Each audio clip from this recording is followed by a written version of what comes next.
নমস্কার, কৃষ্ণকথাতে আপনাদের সবাইকে স্বাগত।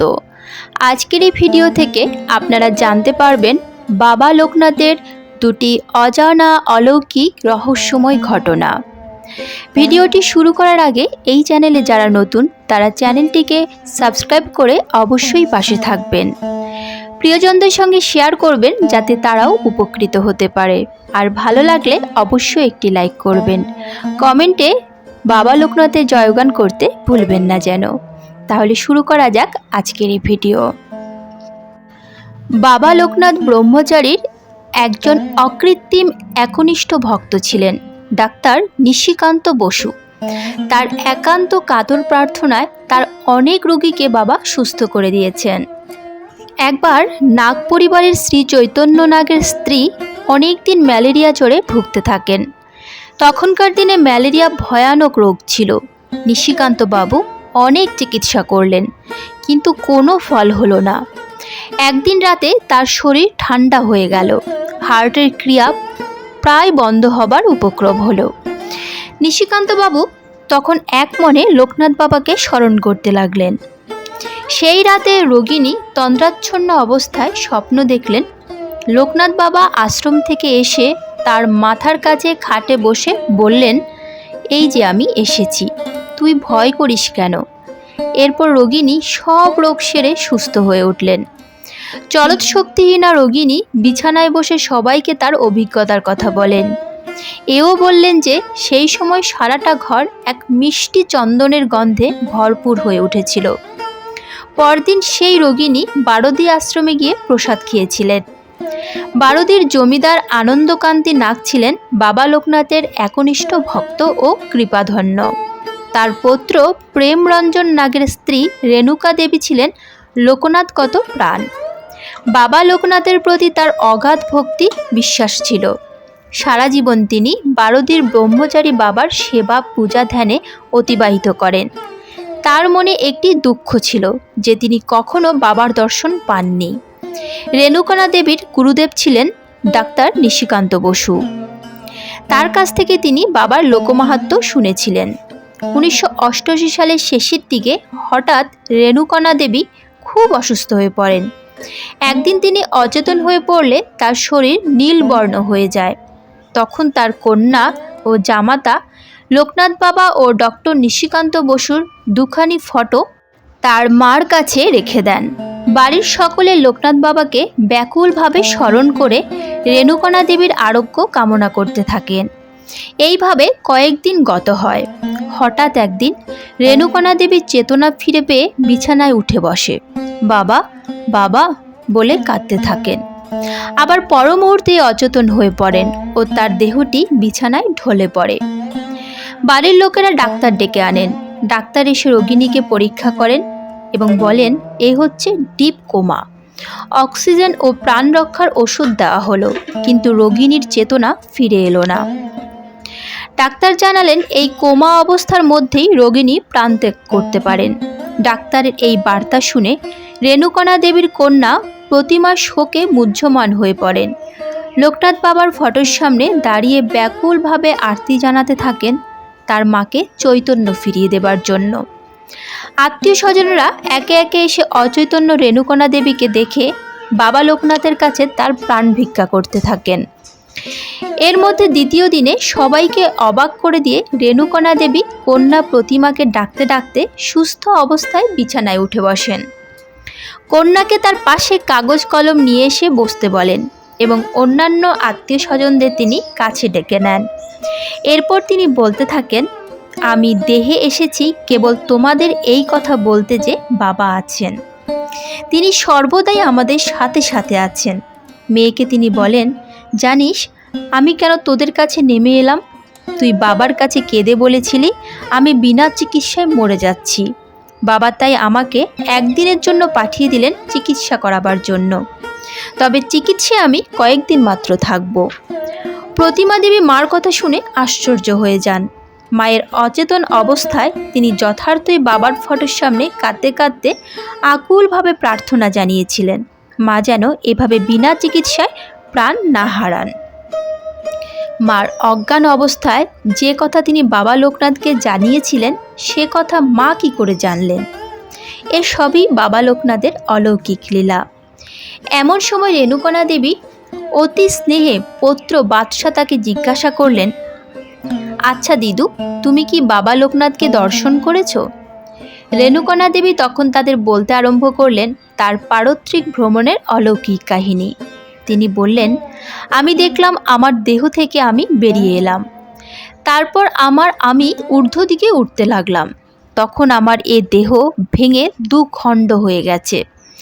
আমি ঊর্ধ্বে উঠতে উঠতে নীল আকাশ ভেদ করে আরও উপরে উঠলাম, যেখান থেকে এই পৃথিবীটাকে একটা ছোট বস্তুর মতো মনে হলো। নিচের পৃথিবীটাকে তখন মনে হলো কি নোংরা ও দুঃখে ভরা। আমি আরও ঊর্ধ্বে উঠে এক জায়গায় দেখলাম ভগবান শিব বসে আছেন ধ্যানাসনে, আর তার পাশেই বসে আছেন বাবা লোকনাথ। আমাকে দেখে বাবা আসন ছেড়ে উঠে এলেন এবং অসীম করুণায় তার বক্ষের মধ্যে আমাকে টেনে নিলেন। আমার মাথা ও মুখে তার কৃপাহস্ত বুলিয়ে দিলেন। যখন রেণুকণা দেবী আশ্চর্য অলৌকিক কাহিনী বিব্রত করছেন, তখন তার দেহ এক অপূর্ব আভায় দীপ্তমান হয়ে উঠেছে। তিনি তার ডান হাত প্রসারিত করে তালুর মধ্যে এক গোলাপি রঙের বৃত্ত দেখালেন। এমন রক্তিম আভা কেউ কখনো তার অঙ্গে দেখেনি। তিনি বললেন, এটা আমার হাত নয়, এই হাত বাবার। এসো, এই হাত তোমরা স্পর্শ করো, তার আশীর্বাদ মাথায় নাও। আমি বাবার কাছ থেকে তোমাদের সকলের জন্য এক দিব্যবাণী নিয়ে এসেছি। আমার নিম্ন অঙ্গের কোনো অনুভূতি নেই। আমার শক্তি কেবল ঊর্ধ্বাঙ্গে এবং এই হাতের মধ্যে আছে। এই হাতটি বাবার কৃপাহস্ত। বাবা আমাকে তোদের কাছে পাঠিয়েছে এই অভয়বাণী শোনাবার জন্য যে তিনি আছেন, আজও জীবন্ত হয়ে আছেন। রেণুকণা দেবীর এই কথা শোনা মাত্র আশেপাশের লোকজন তাকে দর্শন করবার জন্য আসতে লাগলো। তিনি সকলকে ডান হাত প্রসারিত করে আশীর্বাদ করলেন। তিনি সকলকে বলতে লাগলেন, সংসারে থেকে সংসার জীবনযাপন করেও কেমন করে ঈশ্বর লাভ করতে পারেন। তার কথা শুনে সকলের মনে হচ্ছিল এই কথা তিনি বলছেন না, তার মধ্যে দিয়ে ব্রহ্মচারী বাবা বলছেন। ডাক্তাররা এই অপূর্ব দৃশ্য দেখে খেই হারিয়ে ফেলেন। এই রকম ডিপ কোমা অবস্থা থেকে একজন কিভাবে এই অবস্থায় ফিরে আসতে পারে? বিজ্ঞানকে মিথ্যা করে দিয়ে লোকনাথ বাবার মহিমা দেখে তারা অভিভূত হয়ে পড়েন। লৌকিক বস্তু জগতের উপরে যে একটা অলৌকিক আধ্যাত্ম জগৎ আছে, তার কথা অনেকেই মানেন না। কোনো বিজ্ঞান এখনও তার রহস্য ভেদ করতে সমর্থ হয়নি। ডাক্তাররা আপ্রাণ চেষ্টা করতে থাকে কিভাবে রেণুকণা দেবীকে দীর্ঘদিন বাঁচিয়ে রাখা যায়। রেণুকণা দেবী তাদের বলেন, বাবা, আমাকে যতদিন এখানে রাখবেন ততদিনই আমি থাকব, তার বেশি তোমরা আমাকে রাখতেই পারবে না। মাঝে মাঝে তিনি আবার সান্নিধ্য বিহনে বিষাদগ্রস্ত হয়ে পড়েন। এই সব লৌকিক চিকিৎসা তার ভালো লাগে না।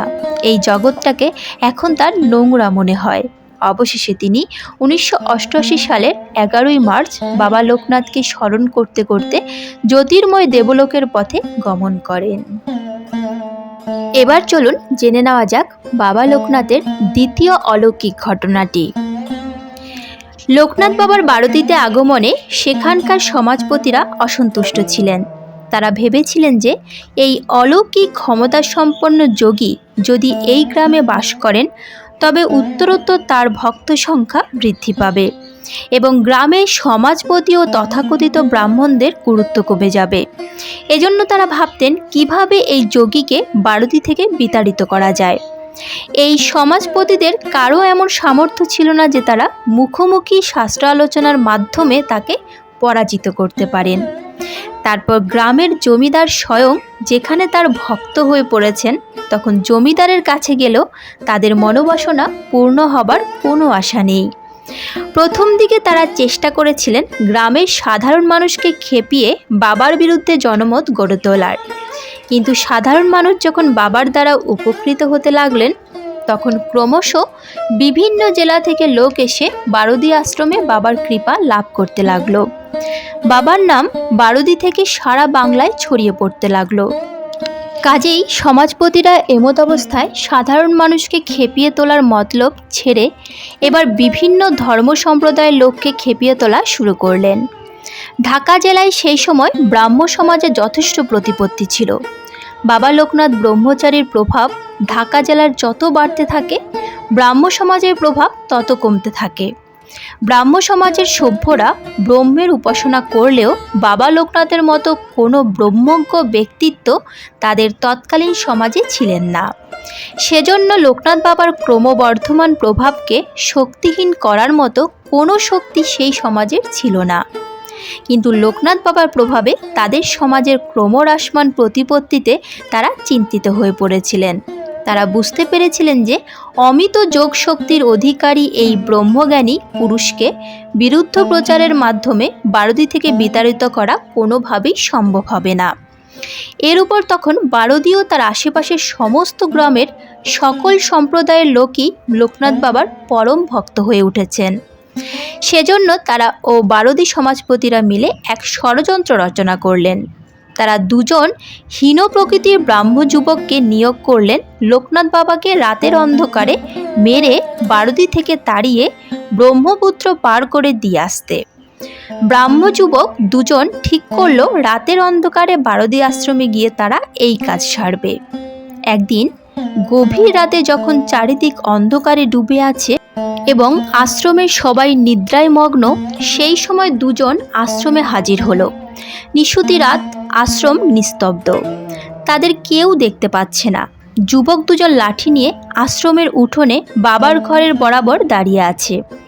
এমন সময় হঠাৎ কোথা থেকে একটি হিংস্র বাঘিনী গর্জন করতে করতে আশ্রমের দ্বারের দিকে ছুটে এলো। যুবক দুজন ভয় পেয়ে চিৎকার করে আশ্রমের একটি ঘরে ঢুকে লুকিয়ে রইল। বাঘিনী প্রচণ্ড গর্জন করতে করতে উঠোন পার হয়ে লোকনাথ বাবার ঘরের সামনে এসে দাঁড়ায়। যুবক দুজন বেড়ার ফাঁক দিয়ে দেখতে পেল যে লোকনাথ বাবা তার ঘরের দরজা খুলে বারান্দায় বেরিয়ে আসছেন। তারা মনে মনে আনন্দিত হলো যে এবার তাদের কাজটা বাঘিনীই করে দেবে, তাদের আর মারতে হবে না। বাঘিনীর সেই নরহত্যালীলা দেখবার আশায় তারা বেড়ার ফাঁকে চোখ রেখে দাঁড়িয়ে রইল। তারা ভাবছিল এইবার বাঘিনী বাবার উপর লাফিয়ে পড়ে দেহটাকে ছিঁড়ে খাবে আর ঘাড়ে করে নিয়ে চলে যাবে। তাদের আর বাবার দেহ নিয়ে ব্রহ্মপুত্র পার করতে হবে না। কিন্তু এ কি, হিংস্র বাঘিনীটা গর্জন থামিয়ে চুপ করে পোষা বিড়ালের মতো বাবার পায়ে লুটিয়ে পড়ল। লোকনাথ বাবা তখন তার মাথায় গলায় হাত বোলাতে বোলাতে বললেন, মা গো, তোমার এই সময় আশ্রমে আসা ঠিক হয়নি। দেখছো না তোমার ভয়ে দুজন যুবক আমার কাছে আসতে পারছে না, তাদের ঘরে লুকিয়ে কত কষ্ট হচ্ছে। লোকনাথ বাবার কথা শুনে বাঘিনী শান্তভাবে উঠে দাঁড়িয়ে তার মুখ পানে একবার তাকিয়ে এক লাফে আশ্রম থেকে বেরিয়ে চলে গেল। লোকনাথ বাবা সেদিকে তাকিয়ে রইলেন। বনের হিংস্র বাঘিনী যে মানুষের কথা বুঝতে পারে এ সেই যুবকদের কল্পনার অতীত ছিল। তারা যা চোখে দেখল তা যেন তাদের বিশ্বাসই হচ্ছে না। এই রকম বিস্ময়কর ঘটনা যে ঘটতে পারে তা তারা কল্পনায়ও ভাবতে পারে না। লাঠি থেকে তাদের হাতের মুঠি আলগা হয়ে যায়। ঘরের মধ্যে দুজন ঘামতে থাকে।